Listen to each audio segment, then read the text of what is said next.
Oi pessoal, nesse vídeo vamos falar sobre a série de Taylor. Então, considerando uma função f com derivadas de todas as ordens no centro desejado. Então, a série do somatório de n igual a zero ao infinito da derivada enésima da função no centro C dividido por n fatorial vezes x menos c na n é representada, então, a série de Taylor de f de x no nosso centro C.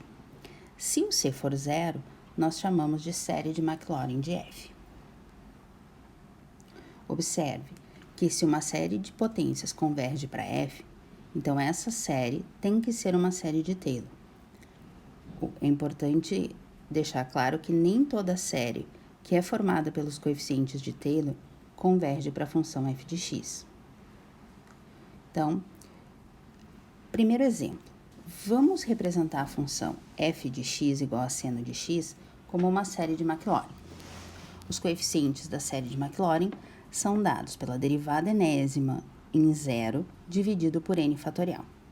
Então, o primeiro passo consiste em calcular f e suas derivadas. É escrever, né? F e suas derivadas. Então, f de x é seno de x. A derivada do seno de x é o cosseno de x. A derivada, então, do cosseno de x é menos seno de x. A derivada, e seguimos derivando, derivada de menos seno de x vai ser menos cosseno de x. E a derivada de menos cosseno de x vai ser, então, seno de x. E aí, nós voltamos para a função original. Essa é uma pergunta. Professora, até quando eu derivo? Eu tenho que derivar até eu encontrar uma forma geral de escrever o meu coeficiente. Como aqui eu voltei para a função original, é o momento que eu posso parar de derivar. O segundo passo vai ser calcular essa função seno de x e suas derivadas no centro desejado. Como nós queremos uma série de Maclaurin, nós sabemos que o centro é zero. Então, nós vamos calcular f em zero, f' em zero, f duas linhas, etc., tudo em zero.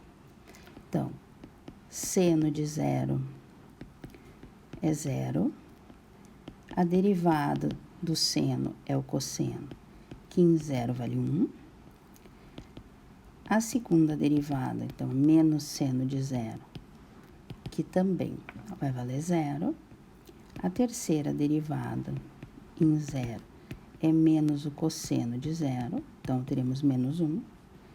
E a derivada de quarta ordem é o seno de zero, que vale 0. Então, observe que nós temos 0, 1, 0 menos 1, 0. A próxima, né, a derivada de quinta ordem, seria o cosseno de x, que seria o cosseno de 0, que daria 1. Né? Então, os nossos termos aqui, quinta ordem, os nossos termos ímpares, né, 1, 3, 5, valem 1 ou menos 1. E os termos pares valem 0. Então, o terceiro passo seria calcular os ANs, que são os coeficientes da nossa série de Maclaurin. Então, o nosso A0 é a função em zero sobre 0 fatorial. A1, a derivada da função em zero sobre 1 fatorial. A2, a segunda derivada da função em zero sobre 2 fatorial. O A3, terceira derivada da função em zero sobre 3 fatorial. E assim por diante. Então, o nosso A0, aqui nós temos a função vale 0, o nosso A1 vale 1, o nosso A2 vale 0, o A3, a nossa derivada vale menos 1, o A4 vai valer 0 e o A5 vai valer 1 sobre 5 fatorial. E aí, nós vamos, com isso, escrever a nossa série. Então, a nossa seno de x, que é a nossa f de x, vai ser A0 mais A1x mais A2x ao quadrado mais A3 x3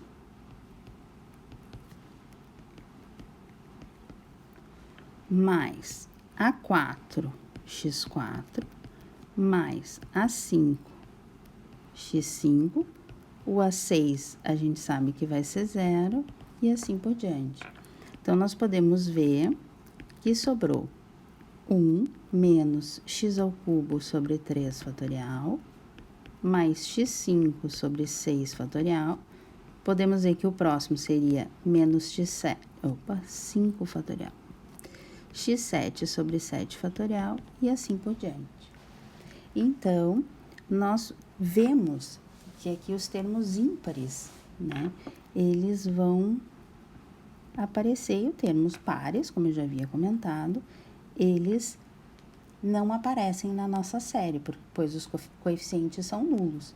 Então, nós podemos escrever que nós temos x na 2n mais 1, dividido por 2n mais 1 fatorial.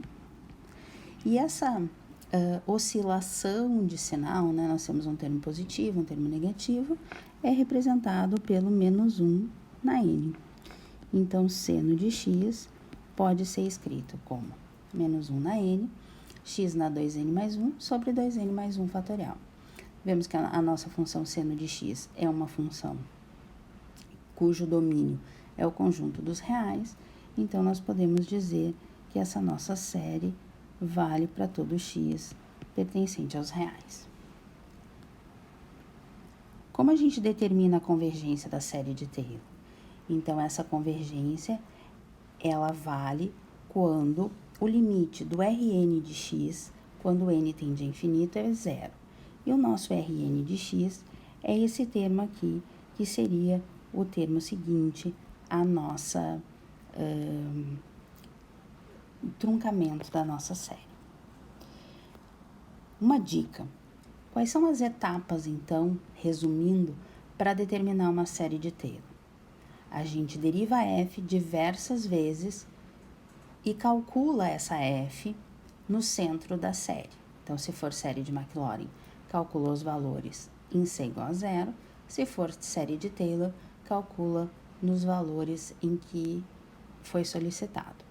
Depois, usa essas derivadas calculadas para calcular os coeficientes a n, que são dados pela derivada enésima no centro, dividido pelo n fatorial.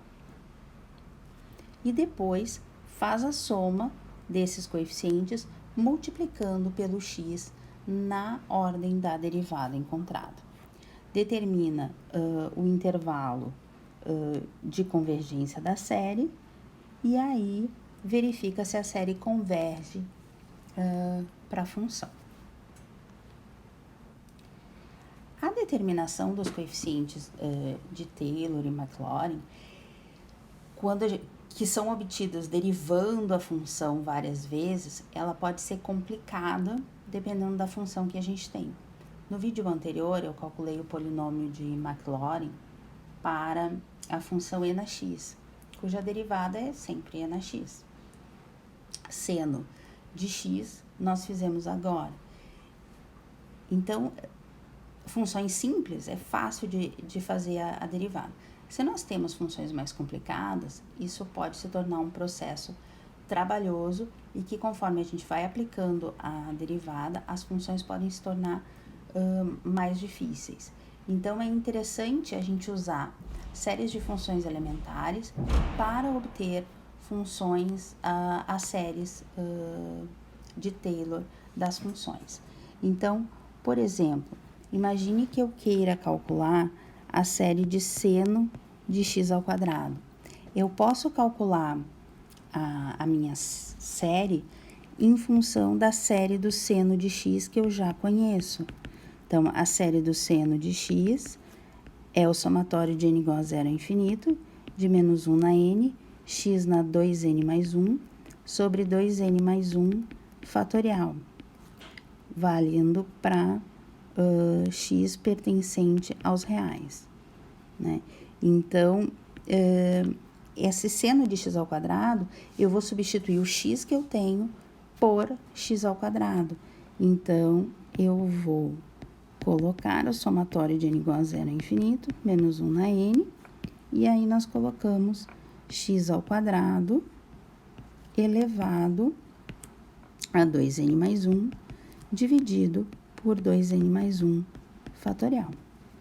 Então, o seno de x ao quadrado vai ser o somatório de n igual a 0 ao infinito, de menos 1 na n.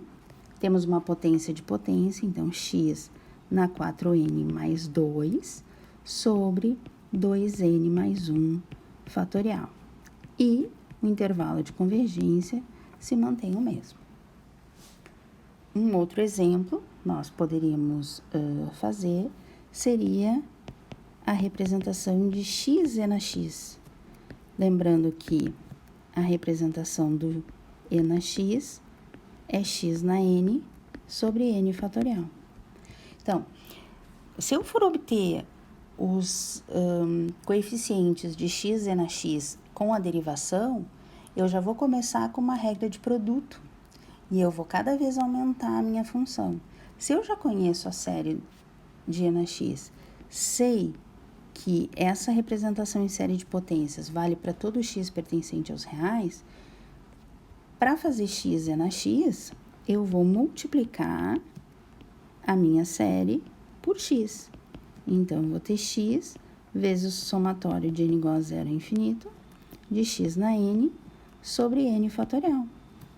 Então, nós vamos ter somatório de n igual a 0 a infinito, x vezes x na n vai ser x na n mais 1 sobre n fatorial, valendo para todo x pertencente aos reais.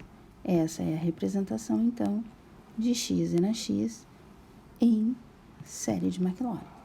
É isso, pessoal. Até o próximo vídeo.